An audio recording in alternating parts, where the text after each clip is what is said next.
Hello guys, welcome back to another video on it's my pick. So आपने भी नया iPhone ख़रीदा होगा आप, और आपके आईफोन में नोटिफिकेशन का साउंड आ नहीं रहा होगा, तो ये आपके लिए सही वीडियो है गाइस, क्योंकि मैंने भी अभी आईफोन परचेज़ किया था और कोई भी नोटिफिकेशन साउंड आ नहीं रहा था। तो आपके फ़ोन में लेफ़्ट साइड एक साइलेंट मोड का बटन रहेगा।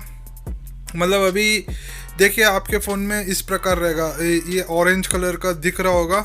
इसको आप लोग को राइट साइड पे मूव करना पड़ेगा। आप लोग राइट साइड पे मूव करेंगे तो ये साइलेंट मोड से ऑफ हो जाएगा और आपके फ़ोन में नोटिफिकेशन आना स्टार्ट हो जाएंगे, तो कोई दिक्कत नहीं रहेगी। सो गाइस, मतलब फर्दर आपको मतलब ये करने के बाद भी ये सोल्यूशन मतलब ये ठीक नहीं होगा तो मैं इसके ऊपर और भी वीडियो लाऊंगा। मतलब सेटिंग्स में जाके करना पड़ेगा।